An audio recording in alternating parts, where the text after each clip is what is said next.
Hello. I'm Joan with CNN. How are you? Good, how are you? I'm all right, thank you. I'm sure it's been a busy day for you. It's not been too bad actually today. It's been quite sort of relaxed, I yeah. like your look. You're so sophisticated. I'm very used to you in like a Game of Thrones type clothing. But Yeah. anyways, so this is your first animated role. Yeah. What was the biggest surprise or like your favorite part of doing something that's kind of off screen, really?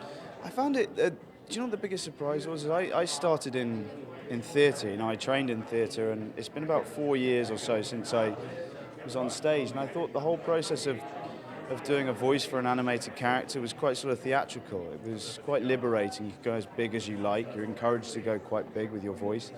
And I enjoyed it. It was fun. I got to do it over the course of about a year, going about 7 sessions or something. And the end product was brilliant. I loved it. Is that why you missed the Game of Thrones the season premiere in New York? That was because what was I filming? I was filming something. Yeah, I desperately wanted to go to that, and I tried my hardest, and I really wanted to be here, and I couldn't. I was so excited. I was All like, my mates were here, and it was really I know. frustrating. Yeah. Well, I was very surprised. Well, not with so much with Game of Thrones, but other British actors, like they all do American accents. So half the time I don't know they're British. Do you have an American accent? I can do one. I have done one for roles in the past. It's not a natural thing for me. I actually find it one of the hardest accents to do. I like doing accents, but there's a way that you guys speak which is actually quite different from how we speak in England. We're kind of very staccato, and you guys flow through it. And I haven't perfected it yet. Well, I noticed in this movie, your character kind of also has long hair, and Yeah. your hair has made big headlines lately after you were on Kelly and Michael. Yeah. So I know you probably can't tell me whether or not your character dies, but if you were to be killed off with the first thing you do, are you going to cut off your hair?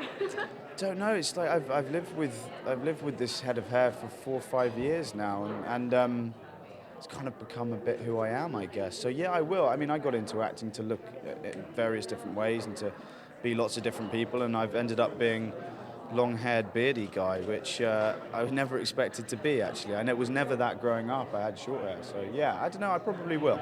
Do you like how your character looks, or it looks in this movie? Because it seems like he kind of was based off of how you actually look. They always kind of you meet them halfway. They base it somewhat off what you look like and somewhat off what they want the character to look like, and then they meet in the middle. And yeah, I was really happy with how he looked. Actually, he was a lot bigger than me.